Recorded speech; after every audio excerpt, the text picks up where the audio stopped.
What's up, everybody? Welcome to episode 163. I realized my hands were out of frame, so you couldn't even see the numbers that I'm making with my arms. Of Respawn Aim Fire, the kick-ass irreverent gaming podcast from Affable Idiots. I'm Chad Michael Innes. We have here Holden DePardo. Hola. And we've got the dreamiest fan base of all time joining us from all over the world right now. Like on twitch.tv/affableidiots. Did you know that every Tuesday morning, Holden, listen to this. Holden, are you listening? Your eyes are not showing me that you're listening. You're hearing me, but you're not listening to me.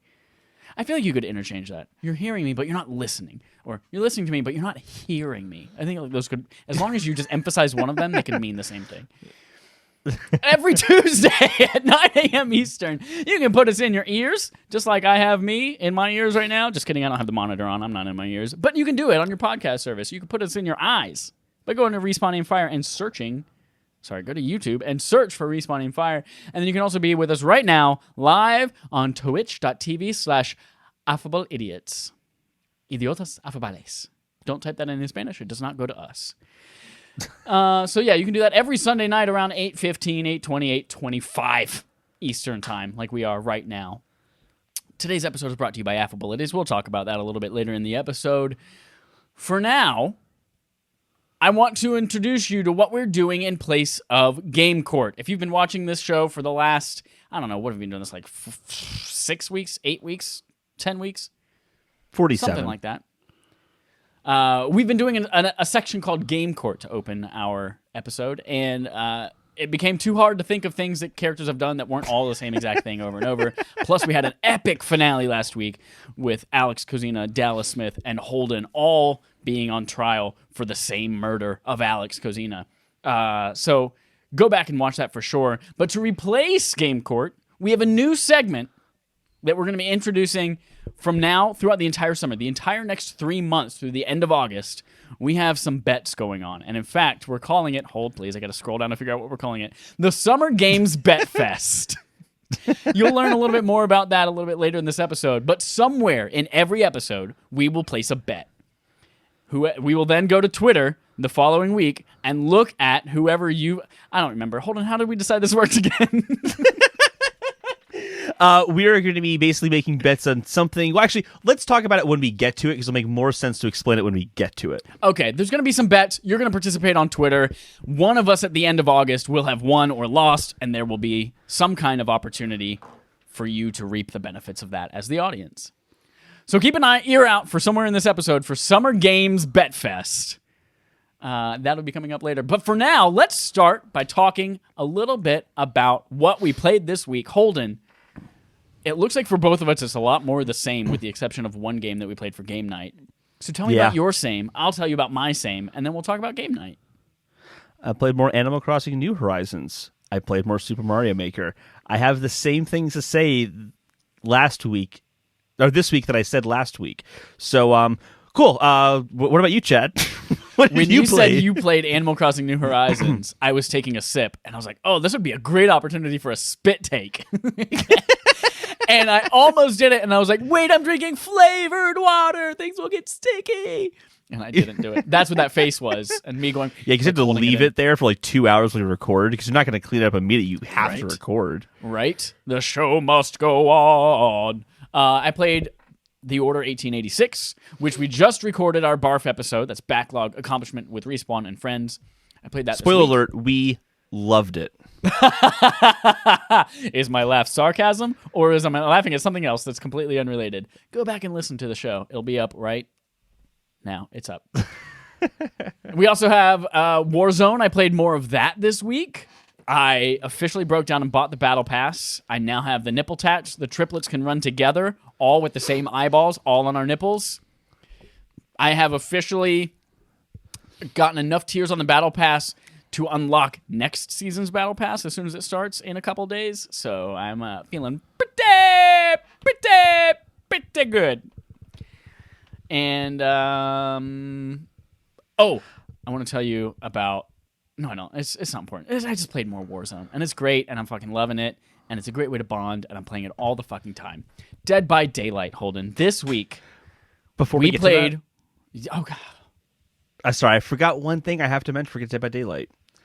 I played Mario Kart 8 Deluxe for Nintendo Night. Right now, there's a poll up for June's Nintendo Night game. I put up every single Nintendo Switch game made by Nintendo that has online as an option, and I put Overcooked 2, because Overcooked 2 is just a great game, and it's on Switch. And so far, it's 100% of the votes are going towards Super Smash Bros. So if you'd like to participate in Nintendo Night, get your vote in there. That's all, Chad. I'm so sorry I interrupted you. You may continue. So Game Night's a thing that happens twice a week now. It's something you can participate in if you are a patron at patreon.com/respawnaimfire, where you drop us $1 or the equivalent in your currency, wherever you happen to be. And you get to play with us online at 8 p.m., 9 p.m. We do 9 p.m. Eastern time, right? Usually on Thursday and Friday nights. Yeah, it's always about that time. This week, we decided we were going to do Dead by Daylight. It was a PlayStation Plus game that was free a couple of years ago. And it's that asymmetrical gameplay where it's 1 versus 4 people, similar to like Friday the 13th that we had done before, Evolve, and one person is a serial killer, and the other 4 people are trying to survive. This was the first time I'd played this game. You swore up and down you had played it before, but I think it was also your first time playing it. It was, yeah. Yep. I confused it with Friday the 13th. It's either we played Friday the 13th once, very easy to do, or twice. Very easy to confuse. Very easy to do, yeah. This was basically Friday the 13th, but for every other serial killer that's not Jason. Because you can, if you choose to purchase them, you can have the Demogorgon from Stranger Things. You can have Michael Myers. You can have, I think the ring girl from It was... the ring girl from It, you stupid bitch. The ring girl from The Ring. Was it? Like, there are lots of different enemies that you could have. Or you could have the generic ones that just come with it that we did. And that's what we decided to play with. Mm-hmm. That was, I not had free. fun with free this for game. us because it's PlayStation Plus. Right, exactly. And it was a special edition, so there were even like 2 more extra, like the doctor, the shock therapy thing that I kept doing to you guys. I had fun. I had a lot of fun with this game. More fun than I thought I was going to going into it. Because when we played Friday the 13th, that gameplay to me, like it was janky. It's a janky game. And then Dallas and I had tried Predator, and I was like, not really into this either. So I assumed this was going to be something similar to that. But I actually had a good time. The mechanics were shockingly easy. Like, actually, the game, like, what you're supposed to do is literally just every level you're in, find one of 12 generators somewhere and just get them running. And maybe there's something to do after that we never were successful in getting because we couldn't get more than 4 generators at a time running when you needed 5. And then one person's just running around aimlessly trying to kill people. But I had a ton of fun with it. It's fun to be able to be on headset with people. I know you're not supposed to play it in the way where like everyone can hear you, including the killer. But I feel like that made it even more fun because then you could hear the killer giggling. You can they can hear you screaming and stuff like that. And it makes it just more of a fun time rather than actually almost have to speak in coded language. Like, hey, Dallas, the thing to your right, you might go right. Like, just you have to like speak so vaguely, like you can't. Or just whispering, Matt, come get me. Come get me. As if the killer can't hear you. Come pick me up off this hook. I had a good time with it. There are obviously so many mechanics. We were never successful in escaping as the survivors. Oh, no. I was. Okay, you fucking wormed your way through a hatch one time on accident. I randomly found it. I'm like, what's this hatch here? What happens if I go in it? Oh, I won. That's how it happened. Yeah, that was literally the first game we played too, so it's not like you even knew that existed as an option. No skill. So yeah, other than we were never successful as a team in getting enough generators, and I think it's because we were one person short. It's a 5-person game, and we were playing with 4 people. It's Brent's fault. He should have been there. All Brent's fault. It's all Brent's fault, and anyone else who's a patron. It's Trevor's fault. It's Ace's fault. It's everyone's fault. If I didn't say your name right now, you owe us an extra $1 on your subscription so that I can remember your name. What if that was a tier? We have a tier where I just remember your name better. Do you want Chad to remember you? Spend $2 on Patreon. That'd be a little extreme. We only had 3 survivors and 1 killer at any given time. But to me, actually starting up the generator, everything took too long in this game. Starting the generators took way too long. There were too many of those little QTEs that could make the generator blow up in your face. Getting up felt way too long and struggling was way too long to get off of the shoulder of whatever the fuck. And then I personally felt like there were so many gameplay systems in this thing that were not explained that could have made the game a lot easier and more fun for us that just didn't explain itself.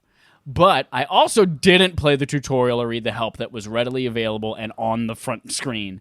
So that's probably my fault, but I should be able to pick it up without even reading all that shit. But no, I had a good time. I don't know if I'll play it again, but it was fun. With the basics, I think it's pretty self-explanatory once you kind of get in and play it for a few minutes. You figure it out pretty quickly. I thought the simple controls worked really, really well. But yeah, there are a few things like when you get hooked. So like basically the serial killer can grab you and put you on a hook. And I wouldn't have even known to do that. Like the first game, I was the killer and I was knocking you guys down. I was like, ha ha ha, I killed you, I knocked you down. And then I would just walk away. And then you guys were like, no, you have to put me on a hook. And I was like, what? I don't even know what a hook is. You guys were helping me beat you. When you're on the hook, you had this opportunity to try to escape, but I could never get that to work. So I'm not sure if there was like some sort of mechanic to help you get off of there more easily. Because you do it like 3 times and then the spider gets you and you're gone forever. Yeah. But overall, I really liked it. And first of all, it runs a lot smoother than Friday the 13th. Yep. Like a lot smoother. And I think I don't know, there's something, even though I think there's more to Friday the 13th, in terms of like you fix the car, find the battery, find the key, find the gas. Like there's more to Friday the 13th. I think I still found this more fun because it ran better. There's something about the teamwork that you have to do, whereas Friday the 13th didn't really encourage teamwork. You're just kind of out for yourself. Right. You could find the key, start the car, and get out by yourself. Yeah. Put gas in but it. I think they had some good systems to kind of prioritize teamwork. Like the generators, for example, like, yeah, they take a long time to repair, but if you have someone else there with you, it can go by faster. Not like insanely faster, but it goes faster for sure. And I think that if we were playing it where we could collaborate a little bit more, maybe that would have been a little bit easier. Yeah, if we couldn't say while the killer's listening, hey, everyone gather at this one generator on the northwest side. Like, obviously. Yeah. That'd be hard to do. I'm up to play it again. I think it'd be a fun game night again if we can get another person. Yeah, I think that would make a big difference. If we were to play it again, I think I would want a full squad, a full 5 people. Yeah. But yeah, I found it to be very enjoyable. I liked it. I also thought it was cool, although we didn't pay for the like named serial killers and we had the generic brand serial. We still were able to play in like the Hawkins laboratory from Stranger Things. We were able to play in the Saw facility, like where the Saw things took place. And, like that was really cool. When I first realized we were in the Hawkins lab, and I like walked in, and there were the things in the air, the particles in the air, and then I see the like thing growing out of the wall. I was like, oh, are we in Hawkins right now? Is this the Upside Down? I was like, oh my god, so that was really cool to see all of that. And that's it. That's all we played this week. If you want to play along with us, Thursday, Friday nights, 9 p.m. Eastern, all it takes is $1 on Patreon. That's what sex sounds like. Holden. I was looking away and just wasn't expecting that sound to be in my ears. Why not? You know me. Holden, let's move on to our Fetch Quest, where we talk about some news stories this week that don't have a lot of meat to them, but we still think they're worth mentioning. The first of which is IGN Summer of Gaming. Schedule, charity events, and more revealed. Revel in my gaming. Sorry, getting off topic. I mentioned 2 weeks ago that one of my biggest bits of anxiety around this whole summer game reveal thing is that there's going to be too much and it's all going to pop up out of nowhere and I don't know what to get excited for and I don't know. And there are going to be 6 things every single week that I suddenly need to plan my day around. So having this schedule from IGN, and they break it down by like, on this day, at this time, there's going to be an untitled game reveal. At this time, we're going to have a game stream with so-and-so developer. So I can actually see that and say, I don't give a shit about 90% of the things on that day, but I will tune in at 10 a.m. to see whatever is getting revealed. That's awesome. And similarly, there was a Summer Games Fest. They announced one event for June and one event for July that we talked about last week. So I'm happy that we're seeing these things come up. One of note is that on June 24th, Marvel's Avengers has a War Table stream from, what is the name? It's Crystal Dynamics, from Crystal Dynamics. I'm very excited to see that. That will be part of IGN Summer of Gaming as well. Even though I've been very, very harsh on that game, I'm still harsh. I've been very harsh on it. It's because I don't know what it is. I'm excited to see what it is because my concerns can be completely alleviated, and it can turn out that it's very cohesive and makes complete sense. But I definitely am. You're harsh on it because you love it and you want it to be successful. That's what it is. I can be that way, but not in this specific circumstance. Speaking of things that people universally love and want to be successful, BlizzCon 2020. That's funny because of the whole Blitzchung thing and then Diablo 4, the multiplayer. Get out of here. BlizzCon 2020 has been canceled, says Ash Parrish at Kotaku. Surprise!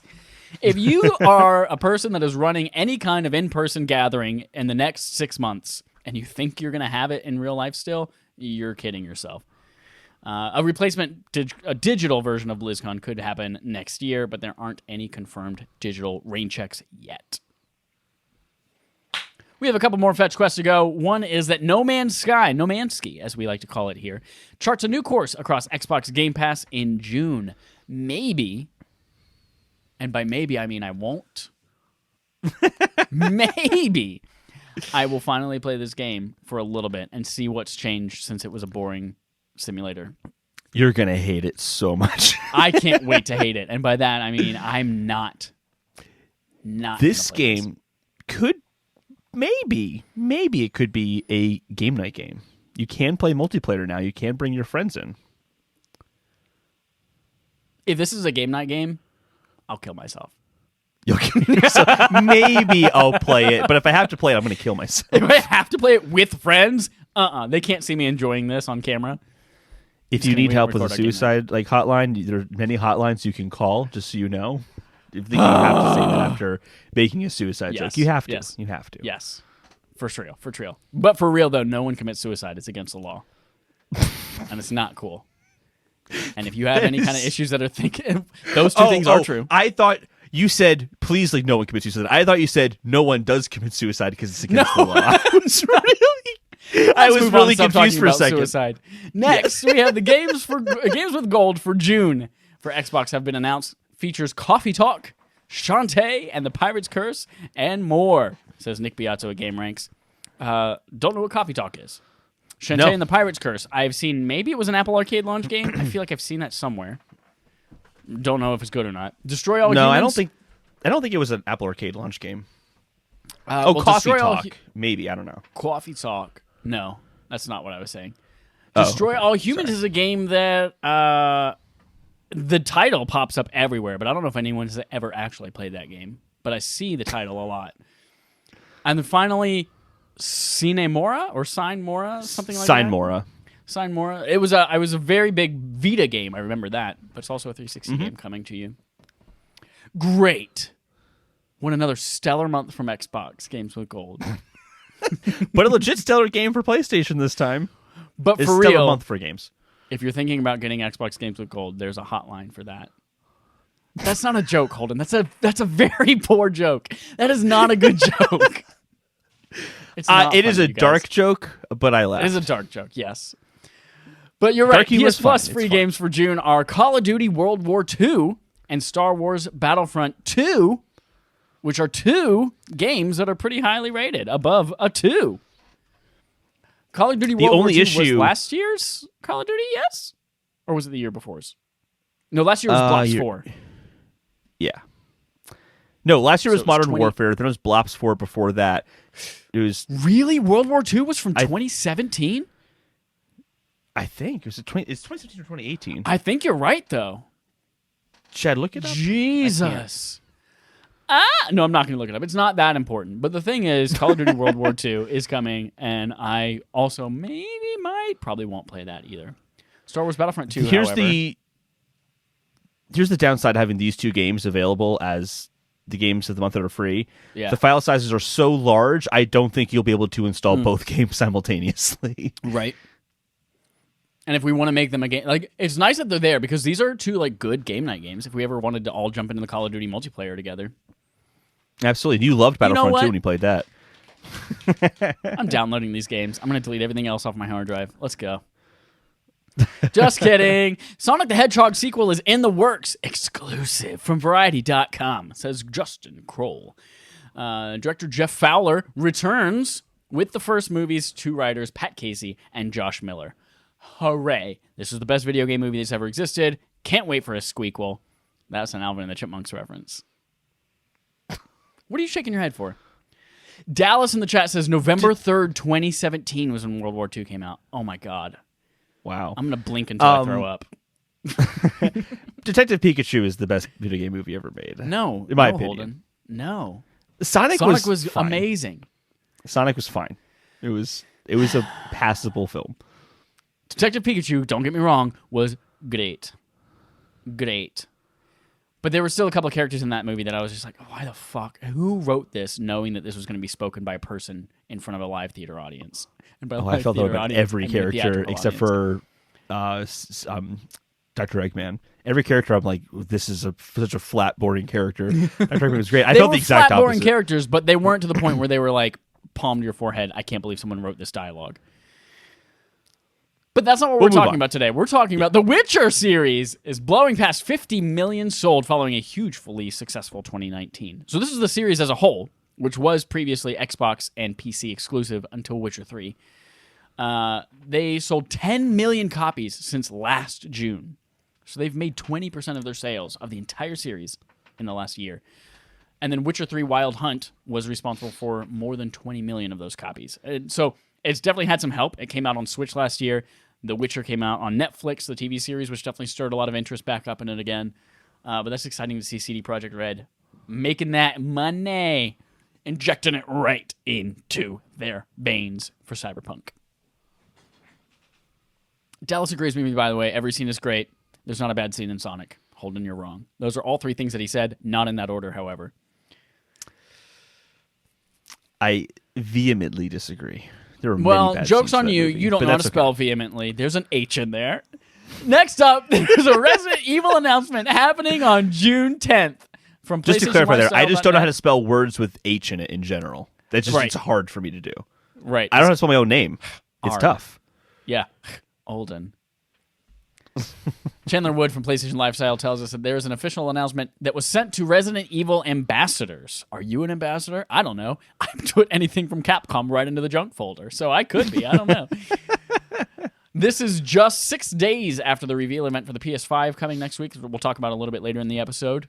Do you think, Holden, that there's any coincidence to it? The PS5 is getting revealed, games for the PS5, and maybe more for the PS5 is getting revealed on Thursday, and then soon after there's a Resident Evil reveal? You think they were just waiting? Are you trying to say it's a next-gen exclusive or something? I don't know.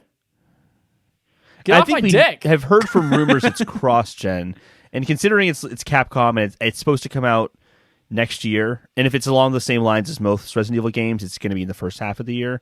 Or Resident Evil games lately. 7 came out in January. Resident Evil 2 came out in 3. January or February. It was January. January, and then April for Resident Evil 3. Abril, as they say in Espanol. Abril.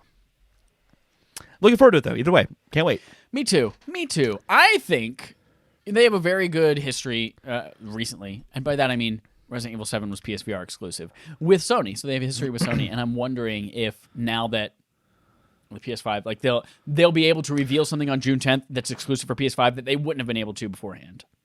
Whether it's a feature they're taking advantage of, whether it's PSVR 2 that they're taking advantage of, whatever's being revealed on the 4th, I think will play into their announcement on the 10th. Mm-hmm. Okay, yeah. Dope. That's all of our fetch quests for today. So we're going to get in some Meteor stuff, starting with our Meteor. Like a really powerful spell cast in Final Fantasy. Meteor. Oh, like the one that Sephiroth casts at the end of the game, and you have a limited time before the meteor crashes. Spoiler for the end of Final Fantasy VII, the original. Let's move on to our Microsoft Quest log. Microsoft continues to bolster their backwards compatibility features in Xbox Series X. They'd previously discussed all backward-compatible games being available and had touched on HDR upgrades to older titles, and now we have another cool benefit to playing your older games on an Xbox Series X. Coming from Polygon.com, Michael McWhirter says, Xbox Series X backward compatibility will add HDR, 120 frames per second support to older games. Break down a couple of things here that were said in the article.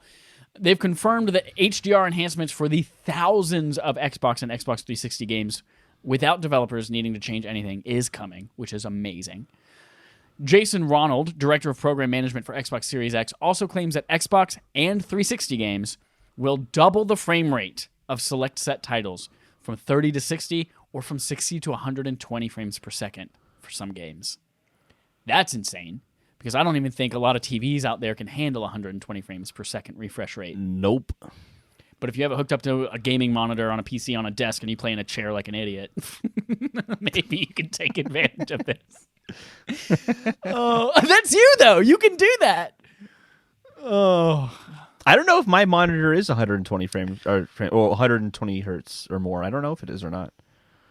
Isn't there like a relationship between hertz and frames per second where the refresh rate is 120 hertz, which allows for 60 frames per second, and then you need a refresh rate of 240 hertz to allow for 120 frames per second? I don't know the exact conversion if there is one there, but I know that, let's say that it's 120 frames. Just for argument's sake, because I don't know what I'm talking about 100% here. Right. It's 1 to 1 frames per second and frames in hertz. It's just say it's 1 to 1 for ease of talking about it. If you had a game that was running at 60 frames per second, you can't notice that if your display is only refreshing at 30 hertz or 30 frames per second. Correct. Yeah, so like the game could run, but you won't actually see the benefit of it because the screen can't refresh fast enough for you to see the image. But I don't know what the conversion is. Me neither. I think it's 1 to 1 actually. I think it's 1 to 1. Do you think it's 1 to 1? I think it's actually 1 to 1. Yeah, because now I need to look it up. There was that thing a little while ago with Sony talking about how the PlayStation 5 would support 120 hertz, and there was this whole like, oh, it's 120 frames per second is what they just said, and it kind of caused this whole like, well, 120 hertz means it can refresh the display that quickly, doesn't mean the game is refreshing that quickly, but if it could do 120 frames per second, it would be visible. Like, I remember that being a conversation. So here's the thing. I'm looking it up. Yeah. Yes, 1 hertz does apparently equal 1 frames per second.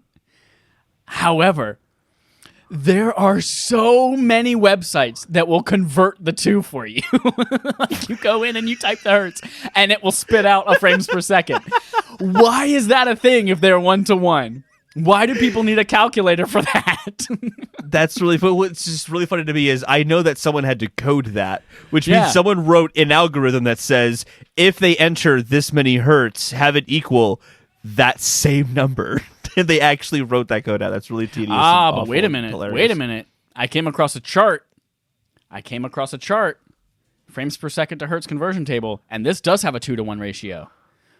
1 frame per second equals 2 hertz. 3 equals 6. 5 equals 10. We have not gotten to the bottom of it, and we won't on this episode. Moving on. Each game will get the full power of the Xbox Series X because their approach to backwards compatibility doesn't dumb the processor down into a different CPU mode. They allow these backwards compatible games to get full access to the CPU, the GPU, and the NVMe SSD. That is different from how previous consoles used to handle it. Like the fat PS3 that was backwards compatible literally had the guts of a PS2 in it so that it could run PS2 games, versus letting the PS2 games take advantage of the cell processor and all of its technology. So that's cool to see. Older games will be able to use the quick resume feature, which will allow you to multitask and switch back and forth between games that you leave off on really quickly, which is nice. A lot of the enhancements that will be made to these things are kind of similar to what the Xbox One X is already doing to legacy games, like with upscaling to 4K support, but it's happening for HDR, which is, again, if you don't have an HDR display, it's a game changer. It's a game changer. And finally, last year, Microsoft confirmed that they won't be adding any more titles. Oh my God, I'm burping up so much. I'm so sorry. They won't be adding any more titles to the current library of backwards compatible games. They are apparently re-exploring their options, though, based on consumer feedback. So yeah, at the time, they said, hey, all the Xbox One games, or all the Xbox 360 games and all the original Xbox games that are now backwards compatible, like that's all we're going to put our time into.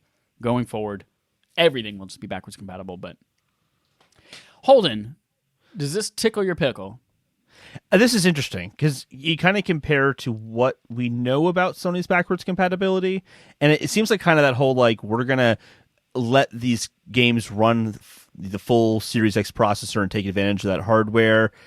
That feels like it's in contrary to Sony having like CPU modes where there's like a PS4 mode, there's a PS4 Pro mode, and it can kind of shift gears to one of those modes. So I'm not sure like what Sony will be able to do there in terms of enhancing their backwards compatibility games. We'll talk a little bit about that like in a little bit because we have some information, not a whole lot. But this seems like it's automatic, and that's the really cool thing. Like the developers don't have to do anything; it just happens. The HDR they kind of showed off with Fusion Frenzy a while ago, but I don't think they discussed it as like an automatic. It's just there. So that's huge, and that's very different. Like take a company like Apple, for example, who will release like a new type of display or something like that. Like when they released the iPhone 4, the Retina display, they're like, hey, your apps will just work and they'll show up. Text look really crisp. But if you want to go in and change the assets, you can make it look really good. We're not going to do that work for you. You have to do that work. And that's been a pretty common thing. Like that's not like Apple being dicks. Like that's very common to say, hey, developers, we release you a bigger size phone. You need to make assets that are now bigger for this phone. Exactly. I mean, now they can scale it pretty easily, but back when they first released the plus size phone. Yeah, but to do that with games is really unbelievable. Now, here's my assumption. My assumption is that this is automatic because of the work they put in backwards compatibility over the last 4 or 5 years. Yeah. What they've been doing for all of these games, they have been manually, one by one, going to each of these games, making them run on Xbox One, changing the code, all that kind of stuff. So because they did all of that work to update them to run on modern architectures, they now are reaping the benefits of that with next gen. Whereas PlayStation 4, that we'll talk about here in a second, they are all doing this for the first time now. They're testing hundreds of games, thousands of games before the PS5 launch in hopes to get them all running on this new modern architecture. So, Xbox definitely had a few years head start and is paying off for them for sure. Oh, absolutely. It's going to stand. We're going to have to wait and see how much this actually sways people to go for an Xbox over previous consoles. But either way, I wouldn't be surprised if this kind of becomes a norm in gaming. Maybe not for Nintendo, but in everywhere else. It'll become a norm. Nintendo's going to be backwards forever. Yeah. Speaking of backwards, Norm Macdonald. Just kidding. Let's move on to our Sony Quest log. So, Eurogamer came across documents from Sony informing developers of PS4 and PS5 compatibility requirements. So, coming from Eurogamer, from Tom Phillips. According to the documents, that any PS4 game that is submitted to Sony after July 13th, so it's about 6 weeks from now, they must also support the PS5. So, your PS4 game must be able to run on PS5 without any issues. As we just mentioned a second ago, I assume that's because they don't want to have to test every single game going forward. They're going to be like, listen, you're releasing a game, you do the test first, make sure it runs on PS5 for us. Although they have to ensure the compatibility themselves, Sony will be offering them documentation to set the guidelines. In regards to patches, like if you're patching a game that's already currently on PS4, those games don't have to be... patches submitted before July 13th also won't need to ensure that they're compatible with PS5. On Sony's end, they will test games to make sure PS4 games will work the same on PS5, and they've currently tested hundreds of games, as they mentioned in the really awful game... What am I trying to say? GDC conference that they did a few months ago. And they plan to test thousands more for launch. Sony also expects PS4 games to, quote, run at a boosted frequency on PS5 so that they can benefit from higher or more stable frame rates. It looks like they are not confident enough in their abilities to say double, but it looks like they're at least saying they're going to run better. Yeah, I kind of took that as like, hey, if you played a game that got a little framey at times, it might not do that on PS5. Not so much as like if it was 30, it's going to be 45 frames per second. They don't seem to be making kind of claims like that. I think the good takeaway from this, even though it's really not quite sure exactly what their cross-gen support is going to look like, well, for third parties at least. We know their first-party situation because we'll talk about that in a second. But they have something there as opposed to nothing. Where like with PS3 and PS4, there was nothing. It was cut and dry. They just wiped their hands clean of PS3 and backed away basically. Whereas this is saying like, no, there is some sort of internal structure inside of Sony that is working on bridging that gap between PS4 and PS5. So that's really good to see. I think that should alleviate any concerns that Sony is just going to drop PS4 like a rock and say you have to buy a PS5, and that's like the end of the story, even though they definitely want you to buy a PS5. They definitely do, as we'll talk about in a second. I feel like we're just teasing everything this episode. We're going to talk about this so soon, but we're not going to talk about it now. Let's get into it, though. CEO of SIE, so many letters, Jim Ryan, sat down with GamesIndustry.biz's Christopher Dring and further discussed backwards compatibility and other topics as well. Again, Christopher Dring at GamesIndustry.biz. There's a quote from Jim Ryan on PS5 games on PS4, and it says, quote, "We have always said that we believe in generations. We believe that when you go to all the trouble of creating a next-gen console, that it should include features and benefits that the previous generation does not include. And that, in our view, people should make games that can make the most of these features." And he goes on to say, "We do believe in generations, and whether it's the DualSense controller, whether it's 3D audio, whether it's multiple ways that the SSD can be used, we are thinking that it's time to give the PlayStation community something new, something different that can only be enjoyed on PS5. Hold there, Holden. Does that get you hyped as fuck, or what, for Thursday? Oh, absolutely. Because we had speculated that PS5 games will be, like, from Sony, first-party PS5 games will be PS5 exclusives. They've never said it, but it seemed very likely, and now it's confirmed. He basically just said those games are not going to PS4. Yep, we've got all this new shit, and we believe in making games that take advantage of it to the fullest, and I can't wait to see what they churn out. Okay, sorry, let's move on. Dring covered many other topics during the interview, including COVID's impact on Sony Interactive Entertainment. Sony does not seem concerned, like Phil Spencer. Doesn't seem concerned, and like Phil Spencer, Jim Ryan notes that the video game industry does well, actually, during times of financial crisis, like the 2008 recession.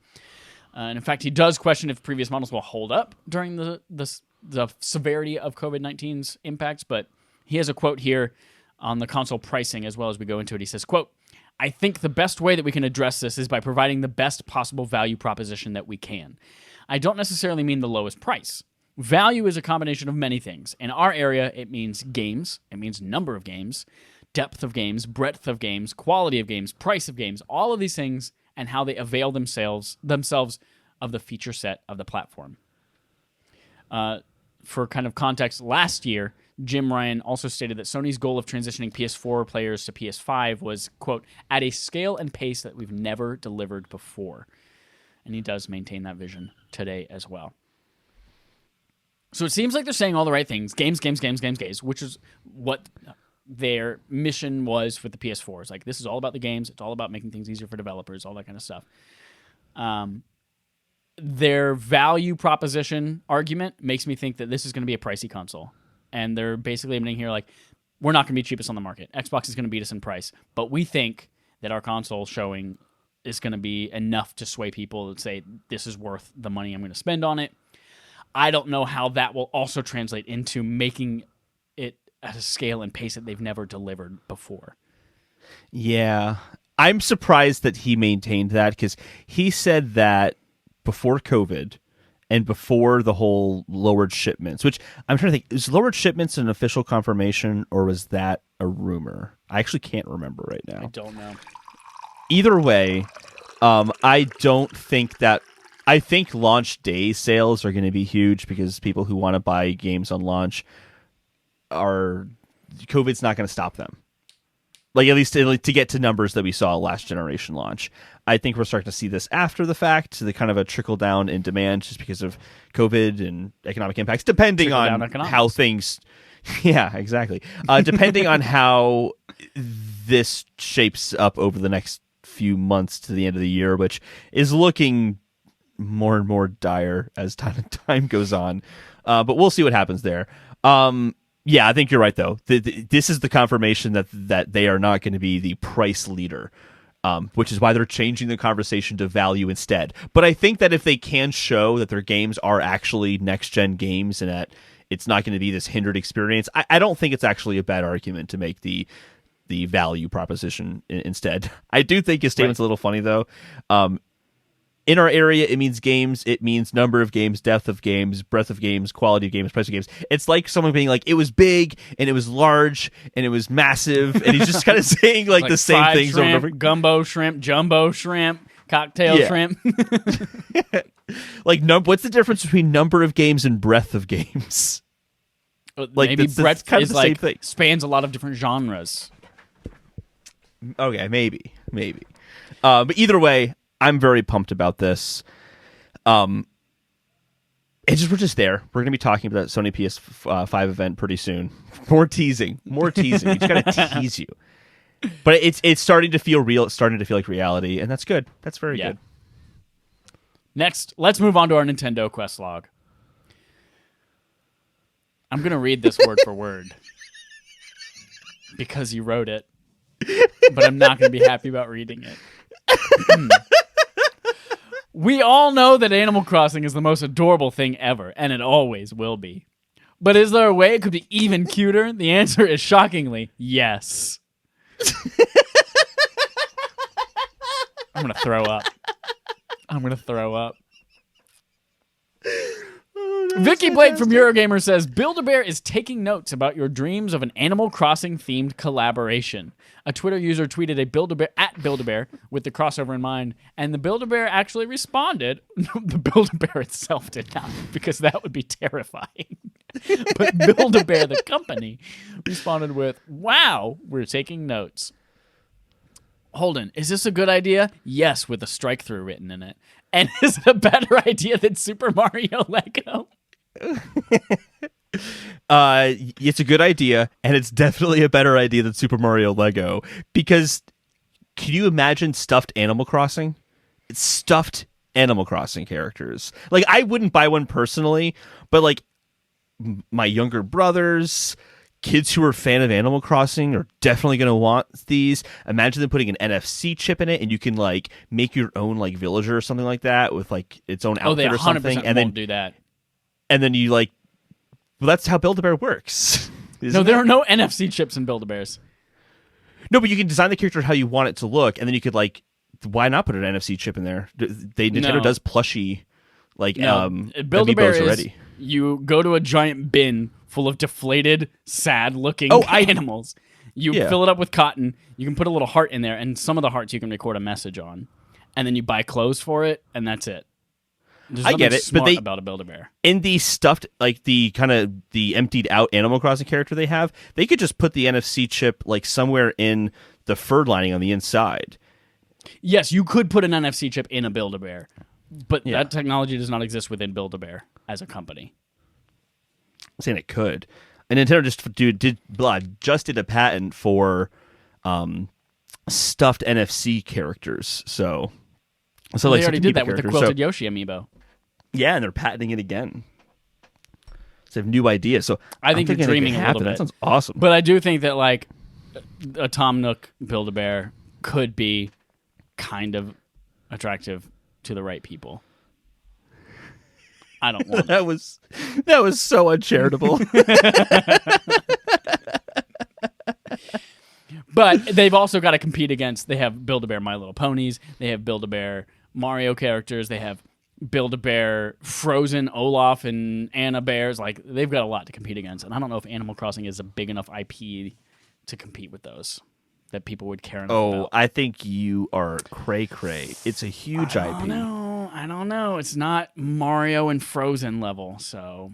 It sold more than Mario on every console it's been on. Not the every handhelds Mario at least. game that's ever existed together. Well, that's not a fair comparison. Well, you're not a fair person. You're not fair trade. Welcome back to Nintendo has used their brand ambassador program to partner with YouTubers and social media personalities and distribute game codes for review and similar marketing efforts. However, Alyssa James at DualShockers tells us that Nintendo brand ambassador program possibly is ending, according to content creators. So there's a person whose real life name is Woodhawker. Woodhawker is a YouTuber and former Nintendo brand ambassador, and apparently Nintendo emailed him and informed him that they would be ending the program. Woodhawker does not believe that this will impact his channel at all, but he does believe that a new program will come eventually. Who thinks the program's going to come eventually? DualShockers says that Woodhawker thinks that. Oh, okay. He was able to confirm with other DualShockers was able to confirm with other ambassadors that they received the same emails. This is actually a program that I didn't even realize existed, let alone now it's ending. Like, oh, surprise! This thing I didn't know is coming to an end. Why do you care about this, I realized this a few months ago. I think. Was it a few months ago? Whenever we talked about the Direct Mini, and I had the theory that like the Direct was going to be shortly after that, and right. you know, that panned out really well. That, right. So, someone who was speculating a similar thing was named Ardlo, and I was on his Twitter account, and I noticed that he had like the Nintendo brand ambassador mark on his name, and I thought that was really weird because I watched his videos on YouTube so I could like see his thoughts on rumors or see his review on a game or like on a concept like or predictions for the year kind of thing. By the way, he totally called that Animal Crossing was going to have an island life theme. Like he had a prediction before New Horizons was announced called Animal Crossing Island Life, and like that was his prediction. He fucking nailed it. That was impressive. Right. But he's a brand ambassador. And so I got really confused. I saw he's a brand ambassador because I never viewed him as like a brand ambassador. Like what I did for Oculus, that's being a brand ambassador. I go to a store, I represent that brand. You and lie to people about how great it is. I'm just kidding. It is great. But with this, I'm like, that's not a brand ambassador. He's making like opinion videos on YouTube. But the fact that he's a brand ambassador means, are these really opinion videos? And I was kind of like disheartened to like see this. I noticed it's actually true of a lot of YouTubers. They're brand ambassadors. And I'm actually really glad to see this program is ending. And I hope it doesn't get replaced because I think it's an odd thing to say, hey, here's a special program where we can guarantee you we're going to give you review codes and early access to review, which will help your channel. We can also revoke you from the program. That won't incentivize you at all to say positive things about the games. And right. In a YouTube space where it's already nearly impossible to make content about Nintendo games in general. Yeah. So it seemed very weird. I just didn't have an opportunity to talk about it too much. So I'm glad they're getting rid of it. That it just doesn't seem like a practice a company should be having. Like to put it in like we'll put it this way, like in a really important example, like can you imagine if the Republican Party and the Democratic Party had like special journalists that they would talk to and how that would influence how news is covered? Yeah, I've seen Fox News before. Oh, it's not just Fox News. It's all over the place. But it's not a direct affiliation, whereas this is like a direct affiliation. Like you cannot review this game before anyone else unless you're part of the program. It's weird. Yeah. It shouldn't be that way. Well, maybe they need to do that in order to guarantee that their games are going to be well reviewed and be quality games. Speaking of well-reviewed and quality games, let's move on to our third-party quest log, where we have one story today. Fast and Furious Crossroads was the final announcement during the 2019 Game Awards, and we haven't heard much since. With Fast 9 getting delayed a year, and no new release date for Crossroads, it was hard to know when they would end up releasing it. But the silence has ended. Not only is this game coming, but on August 7th this year. And so it's coming that soon, and we'll also get our first look at gameplay. Holden, there's a trailer. From Nick Beato at GameRanks, Fast and Furious Crossroads receives first gameplay trailer and new release date. It's a 2-minute and 20-second trailer, maybe. Mm-hmm. First showed up in our text thread early in the morning a couple days ago. And then 3 hours later, you said, hey, has anyone seen this trailer? Yes. We all saw it that morning. And then I actually watched it for the first time about 5 minutes before we went live recording this episode today.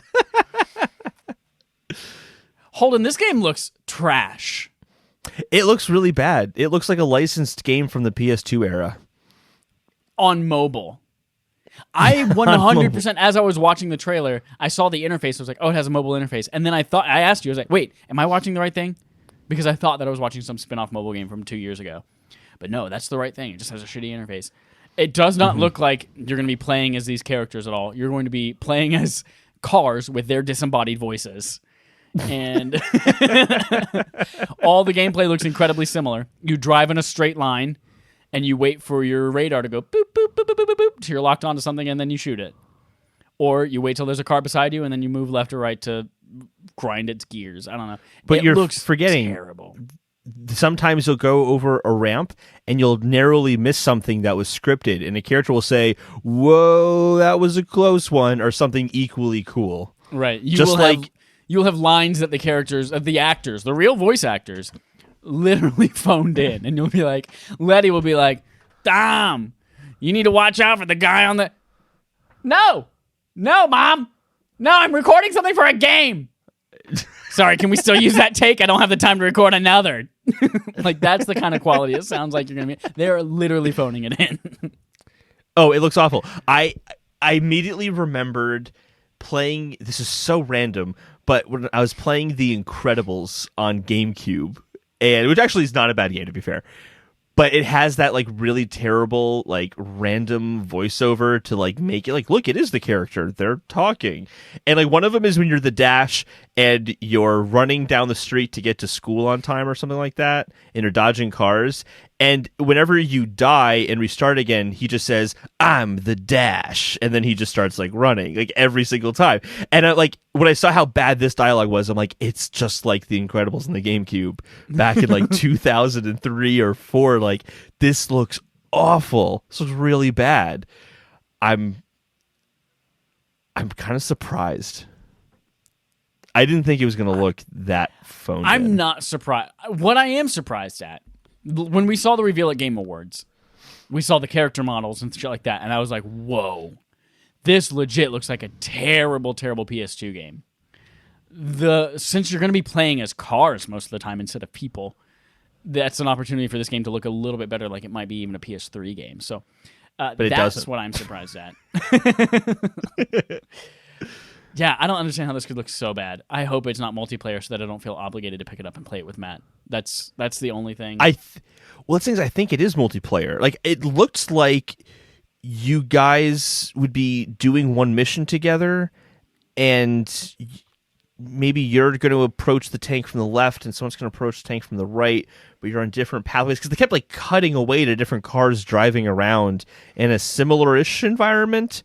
I hate that. And then I think that like the cars would like align and they start racing together or driving together, but it also could just be like all the environments in the game look pretty much the same and they are different levels. I have no idea, but either way, it doesn't look very good.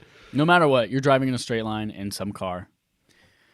If you want good Fast and Furious content, the F10 trailer, Fast and Furious 10, dropped on Affability. It's YouTube. We had an exclusive with them, so go check that out. It's much better quality than this game that we're about to see.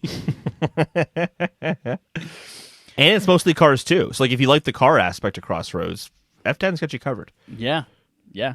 That's it for our third-party quest log. Before we move on to our main quest about Sony's first PS5 event on Thursday that we've been teasing all episode, I'm going to tell you about Affable Idiots. It is the brand under which we and our other sister podcast, AAWI, and also with you, fall, and there's much more to come. But we need your support. The first thing you can do, for free, takes 2 seconds. 1, 2. You could have done it in the time that I counted, but you didn't know what to do yet. Go to YouTube, subscribe to our podcast. You can click the links. I put them in the description below on YouTube, on our podcast service, on the email that I sent you with this in it. Just go, click the links, hit subscribe, turn off notifications if you. I don't give a fuck. All I need is 100 of you to do that. 100. And then we can finally have our vanity name, youtube.com/respawn-aim-fire. And then you can also do us more good if you have some extra time and you want to write us a little review on the podcast service of your choice. It helps us a lot. We check the comments. They make us smile. They make us giggle. But the 5 stars actually does a lot for us. So go there, rate us 5 stars. If you rate us 4 stars, go fuck yourself. Finally, you can go to patreon.com/respawn-aim-fire, where you can pay $1 to support us. You can get dope-ass wallpapers, which will be a couple days delayed this month, but it'll be so worth it because they're so good. I'm like halfway through making it. You can play on game nights with us on Thursday and Fridays. Again, it's we did Dead by Daylight this month, and we did Mario Kart. We're looking like we're going to do Smash Brothers next month.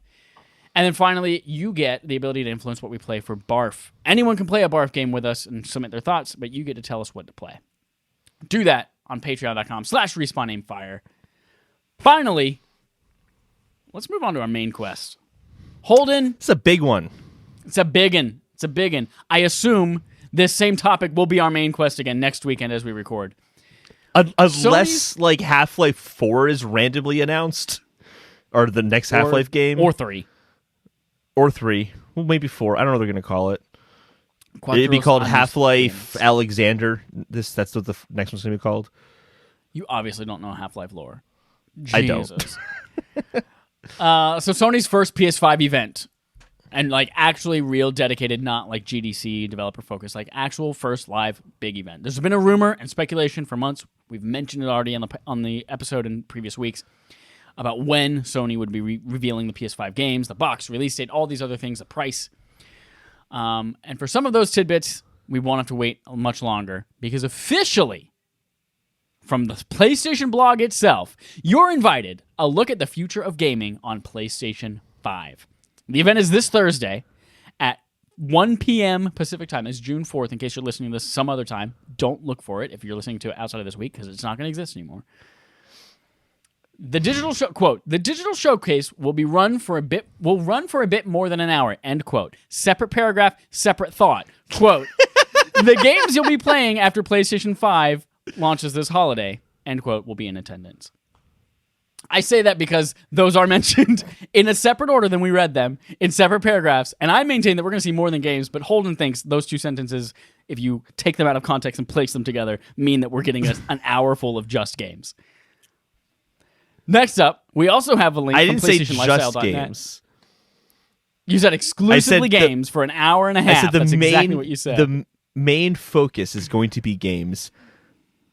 I can go back in the text message thread and bring it up during the event. Sony will use PS5 games. Sony will use PS5 games, quote, running on real hardware for PS5 reveal. This comes from Chandler Wood at PlayStation Lifestyle. The title explains everything you need to know about it. And then finally, the reason we've been waiting until now, actually not finally, but there's one more article after this, but really about this event, the reason we've been waiting all the way until now for this event could be because of this. From PushSquare.com, Robert Ramsey says, Sony bosses want PS5 event to be as professional as possible. Multiple shows were apparently refused earlier this year. This information comes from Alana Pierce, who works at Funhouse and was recently on Kinda Funny Games Daily. There are a couple of quotes here. Quote, Sony has tried to do presentations already this year, and I know this from developers who were supposed to be part of those presentations, but didn't because for some reason, somewhere in the Sony hierarchy, they were very obsessed with the idea of having a very, very professional stream rather than something previously recorded. She goes on to say, so they weren't willing to do anything outside of a massive studio with a crew of like 20 to 30 people, which for those devs who were planning to have their games revealed at those certain streams was very frustrating. PlayStation just wasn't having the at-home quality stuff. They were refusing to do it. So I feel like maybe this is actually going to be huge. Holden, before we talk about the games lineup from the official PlayStation magazine coming next month, let's talk about just those three things together. There's an event happening. Yeah. It's going to be showing real PS5 games on real PS5 hardware, and apparently it might look real profesh in this COVID-19 time. Does that tickle your pickle? Absolutely, yeah. We've already kind of talked about it before, like how I'm excited to finally see the stuff PlayStation 5 has to offer. I guess I read that piece, and I don't see how they're setting up anything besides games being talked about. I'm open for them saying, like, and it's releasing on this day, and, like, mentioning other kind of details around it, but I don't think we're seeing the controller. We see the controller. I don't think we're seeing the box. I don't think that we're, going to get the price. I think that we're going to leave this event saying, wow, all those games are really good. I can't wait to see more about the PlayStation 5 itself. But I guess, like, what are you expecting to be the event? Because you don't seem to think that's going to be the case. What I want to see at this event, and what I think we might get a glimpse of, is similar to the PS4 reveal event of February 2013, where they show off the software of it. What makes the OS of PS5 better than PS4? What does the create button do? What are the things, like, there was a share button. There's Twitch integration and things like that on PS4 that was not previously available on PS3. What are the software features of PS5 that these games can take advantage of that we read earlier, that these PS5 exclusive games are not going to be compromised at all, and making sure that they do take advantage of every single thing this console can offer. So I feel like, and I hope, that we're going to see that kind of stuff as well. Here's the PS5. Here's the cool new shit it can do from a console software standpoint. Here are some games that are taking advantage of that stuff. Let's see them in action. Mm-hmm. Whether that is game sharing, whether that is share play and all of the stuff that comes along with that. That's all the PS4 type stuff they were talking about. But I want to see that type of information and how this integrates. Maybe even see the dashboard of it. I don't know, the UI. That'd be cool. I still don't. I want to see, but I don't think we're going to see the box. And I don't think we're going to get a price. So that stuff is still to come. But yeah, I think it will be. They'll have a lot of games in it, but I think that they are going to be showing off software features and that the games will be taking advantage of and how cool they are, all that kind of stuff. Yeah. But I'm pumped as fuck. Fuck. Regardless of what they show, it's going to be exciting to finally hear the official information in a consumer-friendly, non-developer-focused way. Yes. Oh my gosh. So that news, seeing the GDC, how ill-received that was with the fake silhouettes moving around in the foreground, and then after seeing Microsoft's event last month with all of the really awful. Like, everyone has a really shitty microphone for some reason. They couldn't send them professional microphones to use from their homes or professional. Like, everyone has really shitty stuff. Like, to see a fancy, upgraded, like, actually reveal event from PlayStation with all of this stuff, too, like, on a high-quality stream that's going to be able to show me these games as they're meant to be seen, my pickle is very tickled. It is at full attention. 100% erection. In terms, I want to go back to the whole like having other things there besides games. There's the line at the end that says this is a part of our series of PS5 updates, and rest assured, after next week's showcase, we will still have much to share with you. The fact that they say that, and the only other thing they mention that's going to be in the event is the games, and yeah, I switched the order in the note there, but it's only to make it a more legible sentence as opposed to. Like, it's all right. I broke it up and murdered the sentence. Don't worry. You totally murdered the sentence. But, like, I'll read the 2 paragraphs right here. Like, well, it's technically 3. We've shared technical specifications and shown you the new DualSense wireless controller. But what is a launch without games? That's why I'm excited to share that we will soon give you a first look at the games you'll be playing after PlayStation 5 launches this holiday. The games coming to PS5 represent the best in the industry from innovative studios that span the globe, studios both larger and smaller, those newer and those more established. All have been hard at work developing games that will showcase the potential of the hardware. This digital showcase will run for a bit more than an hour. For the first time, we will all be together, virtually experiencing the excitement together. A lack of physical events has given us an amazing opportunity to think differently and bring you on this journey with us, and hopefully closer than ever before. This is part of our series of PS5 updates, and rest assured, after next week's showcase, we will still have much to share with you. So the fact that like they're really talking specifically about games, they're not mentioning like, here's what the user experience is going to look like. We can't wait to show you, how the DualSense controller works. They're not talking about those kind of things, but they say only games is the only thing mentioned in here. They've been really good about saying, like, hey, this upcoming state of play, we're not talking about PS5. They're usually pretty good at saying, like, these are the things that we're going to be talking about in this event, and it's not going to be the PS5 this time. And the fact that they're emphasizing this is a part of a series of events, and we have the Alana Pierce thing saying, yeah, like, they want to go huge with this, but she also says that they wanted to have multiple events to cover the stuff. I don't think that it's going to be a lot more than just games. I think that is going to be like the primary, and like anything else will be like a few minutes of time, because I think that what they can do is they can, well, let me finish here. I think what they can do is they can say, hey, here are the games, here's what hypothetically,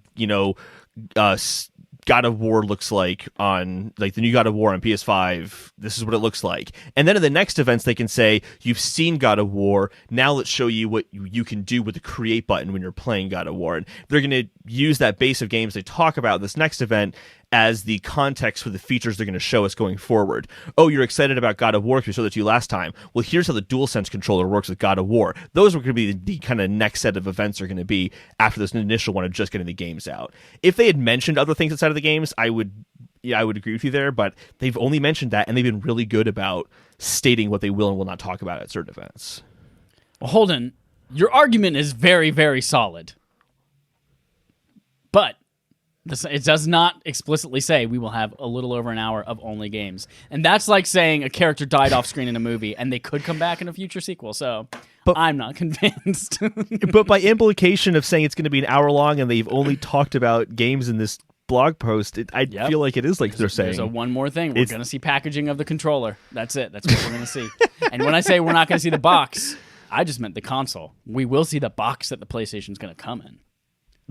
That's already been designed. And oddly enough, the box that the PlayStation comes in does not have a picture of the box itself on the box.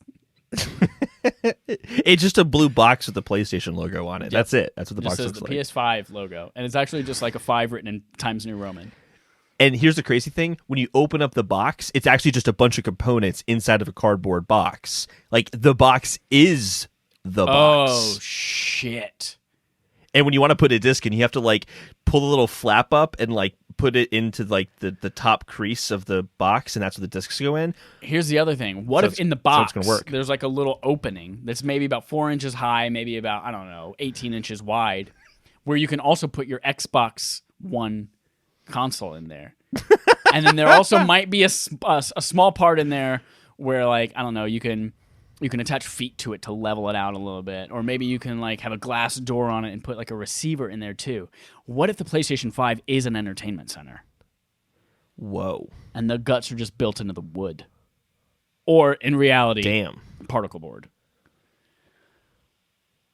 If that's what's coming on Thursday. That, you think they can explain all of that in just a couple of minutes while the rest of it's games? I don't think so, sir.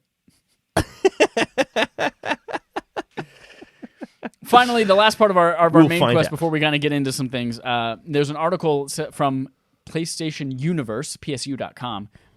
Joe Apsey says, here is every PS5 game official PlayStation magazine has confirmed.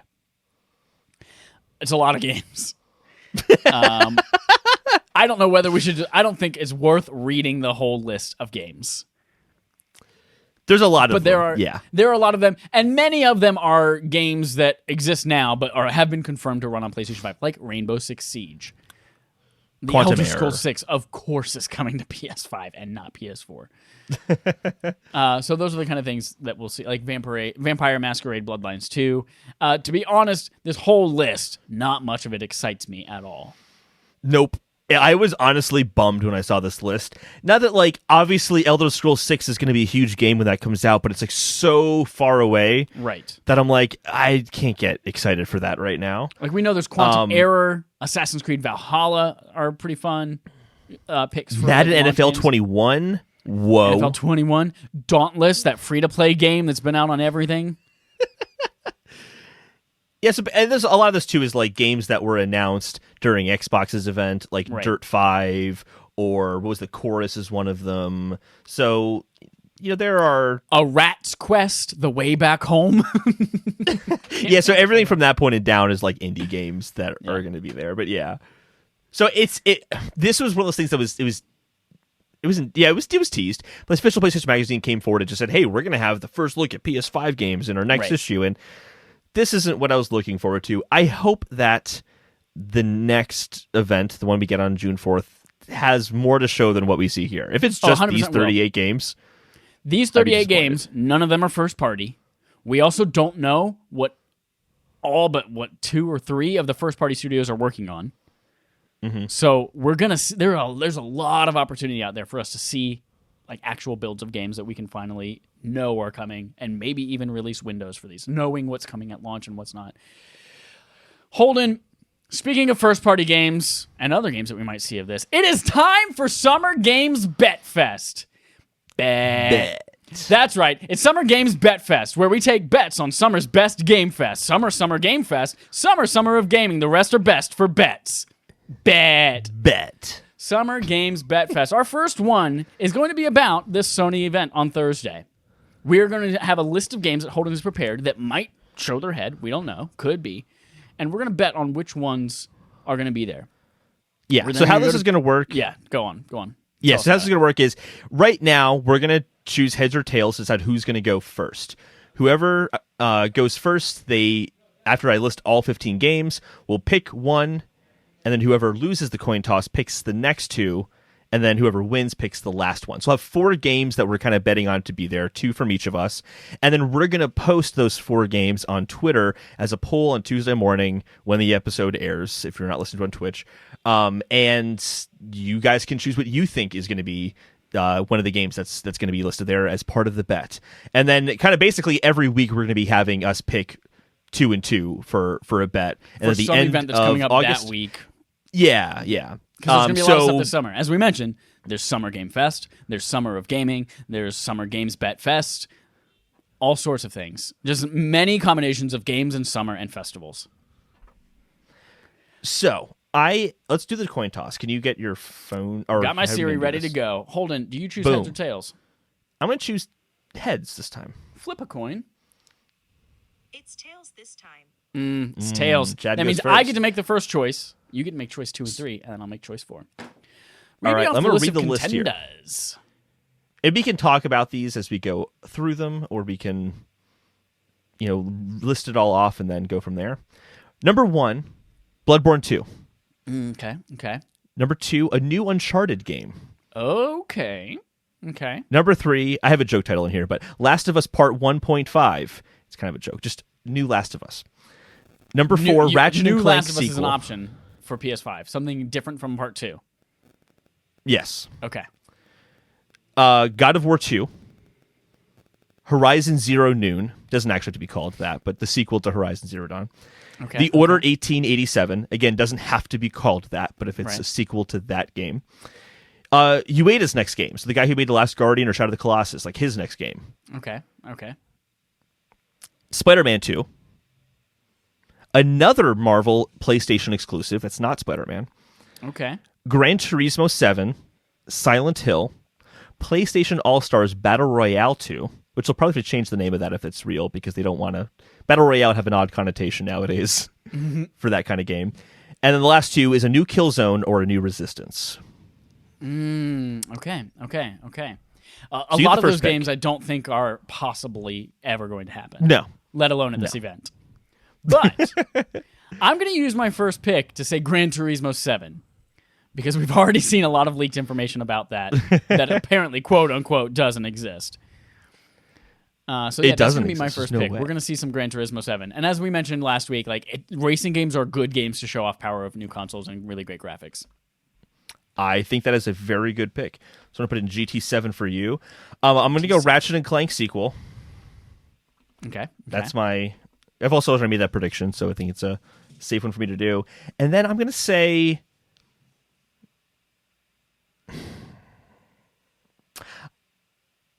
I'm going to say God of War. Maybe you don't get like a trailer for it and like here's gameplay, but they're going to mention it. They're going to mention God of War. Corey Barlog's already mentioned it on Twitter. He's already said he's working on it. So He's now been we have to very- think about what is the criteria for being at this event? Any sort of like announcement of it. If it's like, Do if we they have to mention see that like game, a title screen God of War 2, or are they going to say PS5 will be the best play to play newest installments and franchises like God of War and blah blah blah? that Does wouldn't count. They'd have to say it's like this is a game that we're making, basically. If they get up there and say if Corey Barlog were to get up there and say, and at Santa Monica, we're so excited to be working on our next game, which will be on PlayStation 5, we can't assume that's God of War because they haven't mentioned it's specifically God of War. They could be making Gran Turismo 7 for all we know. Probably not. But if they say like the next God of War coming PS5 and it's just like a title and that's it, that would count. All right. I feel like you miss an opportunity with Horizon Zero Dawn sequel, which if you even played Horizon Zero Dawn, you know why Horizon Zero Noon is just nonsense. I know why it's called Horizon Zero Dawn. I feel like we've heard so many rumors of that. There are literally like voice actors who outed the game over a year ago. It was like, oh yeah, wait till you hear Horizon Zero Dawn sequel. You're gonna be blown away by that story.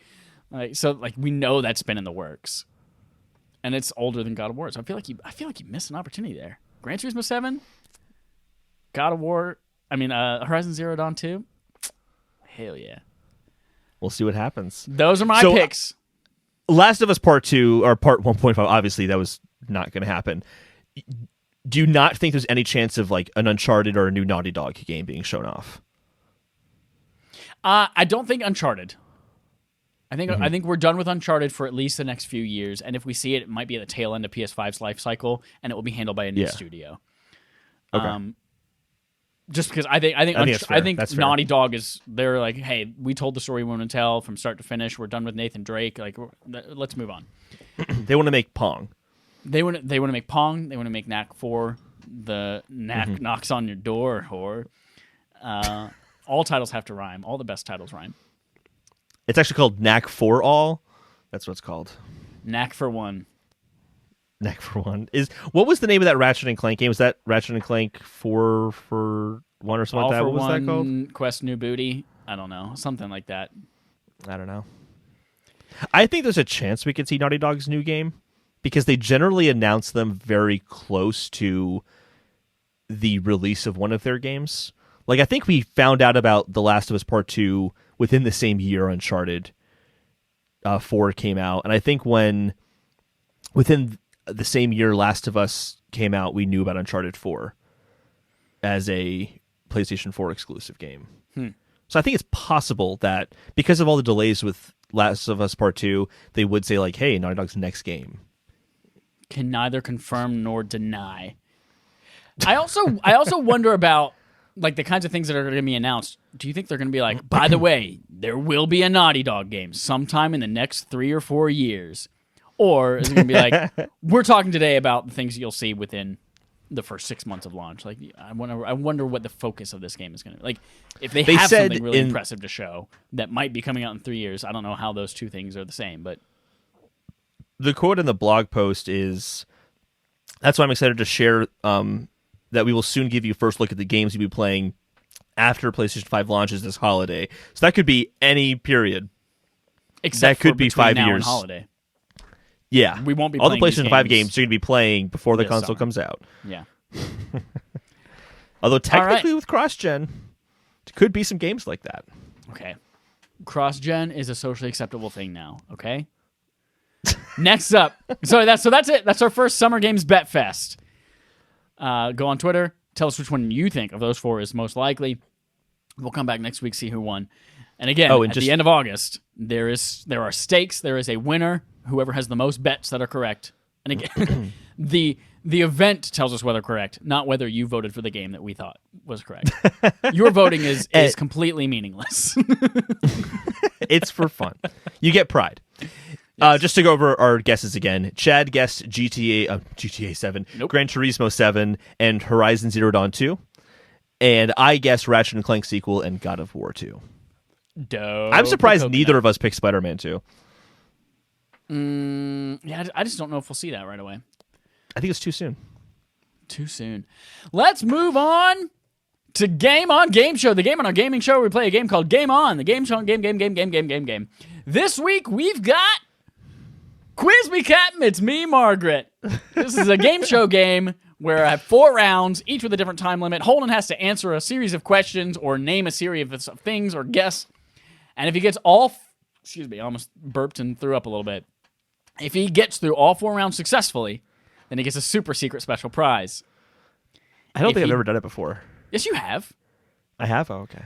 There was one of them that the super secret special prize that you got was like I was going to ship you an amiibo or something like that wasn't ludicrously rare. And then that didn't end up happening. And then I showed you the super secret special prize, even though you didn't win it a couple of times ago. That was me shoving Squirtle in my mouth. But yeah, you've gotten it. You've gotten it on occasion. Okay. So, again, 4 rounds for Quiz Me Captain. It's me, Margaret. The first round is 30 seconds. It involves you answering this one question. Holden, I need to get my timer out. Hold, please. Holden, get it? Oh my God, hold like Holden. Never. I've never heard that one before. Are you ready? I didn't go to high school. That never Round happened. 1. 30 seconds. Quiz Me Captain. It's me, Margaret. Starts now. Name 5 Xbox exclusive franchises. Forza, Halo, 1, Gears 2, of War. 3. Ori and the Blind Forest. Oh, it doesn't count. It's on Switch. Ori and the Will of the Wisps. Counts. That's 4. 10 seconds left. And then 10 seconds left. 5 seconds. One more. Cameo Elemental. That was a 360 one. You got that in under 30 seconds. What the hell did you just say to me? It's called Cameo. Oh, it's the it was a game that was Kameo game? yeah. It was supposed to be on GameCube, and then like GameCube at launch, they started at E3 like 2001. Publishers, and then Xbox it Game Studios. I'll give that to you. didn't come out, Developed by Rare. and Microsoft Okay. ended up taking Okay. it. Yeah, that was such a random, odd thing to That- run. There was a much whoa. better one I missed. Whoa. What did All I? right. Which one did I miss? Because I missed a big I don't know. franchise. I don't have a I list think. of them. Fable. That's what I missed. Fable. There you go. Yep. All right. You successfully made it through round 1. Barely. All right. Barely. Round 2. 60 seconds, so you have more time, usually with larger requirements. Are you ready for round 2 Yes. of Quiz Me Captain? It's me, Margaret. I'm going to need all my fingers for this one. 60 seconds starts now. Name 24 weapons found in video games. The Master Sword. 1. The ball and chain. The 2. hook shot. 3. The bow and arrow. 4. The Kokiri sword. 5. The Four sword. 6. You got those. We have the laser sword from Halo. 7. We have the battle rifle. The assault 8. rifle. 9. The needler. 10. How many do I have to get? 24. 24. Fuck you. The needler. Then we're gonna have the 37. chainsaw gun in Gears of War. 11. We're gonna have the sledgehammer in 12. Siege. We're going to say that one because you can break the walls with it. It's not a weapon, but 20 whatever. seconds left. Grenade, plasma grenade, 13. 14.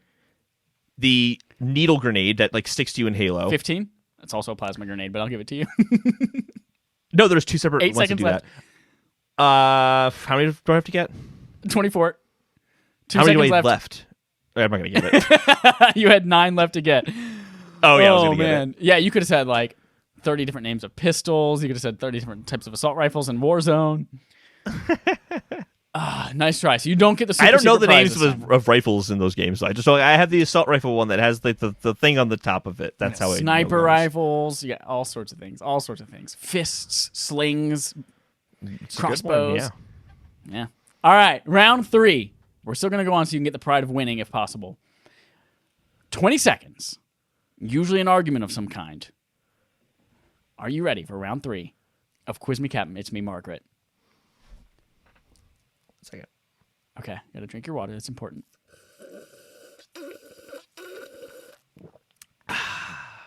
That was obnoxious. All right, I'm ready. Your time, 20 seconds, starts now. Convince me that there will be much more than just games shown at this PS5 event. I'm going to tank it. It's not going to happen. We're going to have mostly games to this event. Hold on, you have 10 seconds to backtrack. No, that's an argument I believe in. Oh, and you lose. I'm not convinced. Yeah, I'm not convinced. All right. We've lost this game. I don't even know if we should do round 4. Just kidding. We're definitely going to do it. You have 30 seconds. Final round. This one is 10 items. Each item is consisting of 2 gaming-related things that are usually gaming-related, and you have to choose the right one. The right one is entirely based on my opinion of the things. You have to have 4 of these items correct 4 out of the 10 in order to move on past this round. And by move on past this round means I don't send a ninja to kill you. Are you ready for the final round of Quiz Me Captain? It's me, Margaret. Are you ready, Holden? Yes. Okay. 30 seconds. I on the am. clock. I'm ready. Starts now. Tony Hawk Pro Skater or Matt Hoffman BMX? Ooh, you said that way too fast. I'll say Tony Hawk Pro Skater. Yes, absolutely. Chloe or Elena? Elena. Oh, Chloe is so hot, you asshole. Banjo or Kazooie? Kazooie. No, Kazooie's a bitch. Sega Dreamcast, yes or no? Yes. Yes, VMUs, absolutely. Doctor Handheld? Docked. No, handheld, you stupid bitch. 30 seconds is up. That's it. You lost out. You only got 2 out of the 5 that we answered correct. Docked? There's still 5 left. There's Yeah, still there are 5 left. isn't You there? ran out of time. I can't tell you those other 5 because I'm going to use them again for the next time we play this game. So I don't have to come up with 5 more. Oh, Holden, you bombed that one. You barely got the Xbox exclusive rounds, and then you just bombed the Yep. rest of the game. I just bombed the rest of it. Well, one I bombed intentionally. Intentionally, or you just couldn't I do couldn't it? say it because my heart doesn't believe it. That's it for Game on Game Show, and that is it for Respawn Aimfire episode 163. Remember, Barf this month. Order 1886 up now. Go watch it. If you played along with us, enjoy it. If you didn't play along with us, there are spoilers. We didn't enjoy it. Next month, for the month of June, is No, Alan we loved Wake. it. We loved it. We loved it. Alan Wake is next month. Go ahead and play that with us. Send us your thoughts via email, text message, smoke signal, write it in the sky in an airplane, whatever it is. Just make sure you wear a mask. And then finally, go to YouTube, subscribe to all of our channels. This one, Affable Idiots, AAWI. We need those so we can get a vanity URL. And then go to Twitter. Tell us about the game. Play for Summer Games Bet Fests. Do it. Until next time, here's our usual sign-off. Bet.